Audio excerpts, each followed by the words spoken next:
16 মিছলীয়া ভেড়াৰখীয়া এখন গাঁৱত এটা ভেড়াৰখীয়া আছিল। সি বৰ দুষ্ট আৰু মিছলীয়া আছিল। এখন পৰ্বতৰ নামনিলৈ সি ৰাতিপুৱাতে এপাল ভেড়া খেদি লৈ যায় আৰু গোটেই দিনটো তাতে দুষ্টালি কৰি ফুৰে।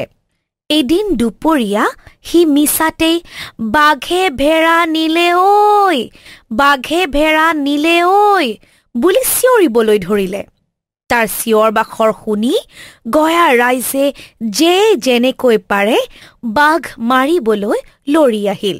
তেওঁলোকে আহি দেখে যে তালৈ বাঘ-চাঘ একো অহা নাই। ল'ৰাটোৱে তেওঁলোকক ঠগি ৰং চাবলৈহে তেনেকৈ মাতিছে। মানুহবিলাকক মূৰ্খ সাজি সি বৰ ফূৰ্তি পালে আৰু হাত চাপৰি দি হাঁহিবলৈ ধৰিলে। লাজ অপমানত মানুহবিলাকে তাক গালি সপনি পাৰি দিহা-দিহি গুচি গ'ল। এই ঘটনাৰ দুদিনমান পিছত ভেড়াৰখীয়াটোৱে পুনৰ বাঘে ভেড়া নিলে ঐ, বাঘে ভেড়া নিলে ঐ বুলি চিঞৰি গছৰ পাত সৰালে।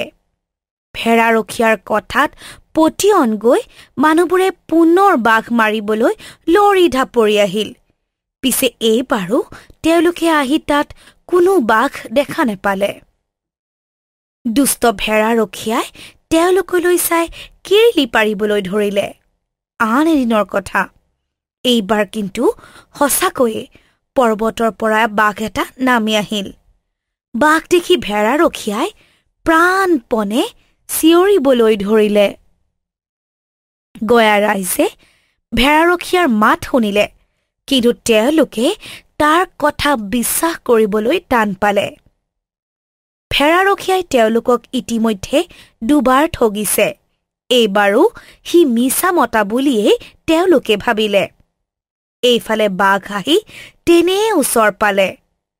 বাঘটোৱে ভেড়াৰখীয়াৰ ডিঙিতে কামোৰ মাৰি তাক লৈ হাবিৰ ফালে সোমাই গ'ল। দুষ্ট আৰু মিছলীয়া ল'ৰাটোৱে মিছা কথা কোৱাৰ ফল হাতে হাতে পালে। মিছা কথাৰ ঠেং চুটি, সঁচা কথা শিলৰ খুটি।